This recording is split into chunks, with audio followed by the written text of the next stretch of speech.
By 1944, the war was all but over for Nazi Germany. Being pushed back on every front, with its once great Luftwaffe a shell of its former self, German High Command would create the Emergency Fighter Program, the goal of which was to create new fighters to deal with the ever-mounting problem that was the Allied bombing effort. In August of 1944, a competition would be launched named the Volksjager Design Competition. The requirements of this new Volksjager would be a fighter or interceptor that was lightweight, fast, used a minimal amount of material, and was powered by a single BMW 003 turbojet engine. These aircraft were meant to be completely disposable, easy to produce, and would be scrapped rather than repaired if enough damage was taken. Pilots were only to be trained on gliders, and even at that for a short time.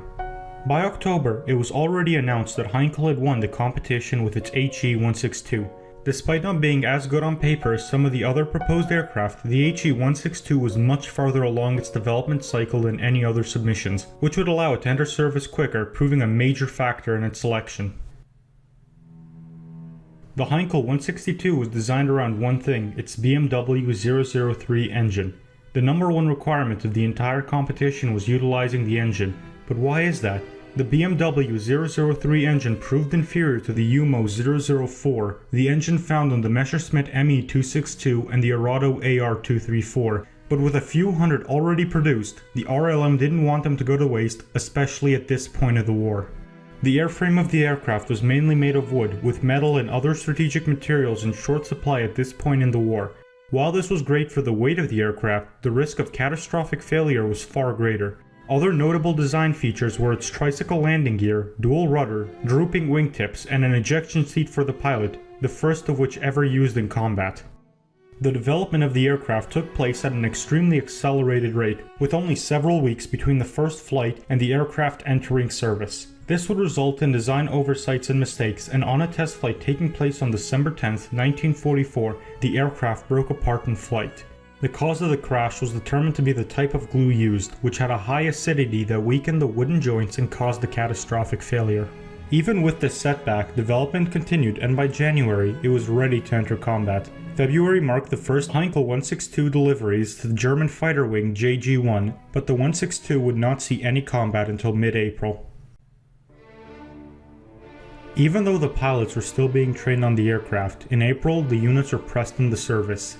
Now by April, the Luftwaffe was all but destroyed, with the Allies' air superiority being firmly established. In fact, they were bordering on holding complete air supremacy over Germany by this point of the war. The HE-162 would see very limited combat, shooting down a British Hawker Tempest on the 19th of April. This would be the first and only recorded case of a Heinkel 162 scoring a victory in the air, though it is important to note that there were a number of claimed kills by HE-162 pilots, but the situation had deteriorated so badly by this point in the war that the Luftwaffe didn't have the resources to confirm claimed kills. In fact, the only reason the first kill was ever confirmed was due to the British pilot revealing he had been shot down by a Heinkel 162 after he was captured. As the last few weeks of the war progressed, losses started to mount, though only a minority were due to enemy aircraft. In fact, structural failures and flameouts were the main cause of downed 162s, not enemy fire. The 162 would continue to see combat until the 5th of May, when General Admiral Hans-Georg von Friedenberg signed the surrender of all German troops in the Netherlands, Northwest Germany, and Denmark. The aircraft was liked by the German pilots who flew it during the war, as well as the Allied test pilots who flew it after the war.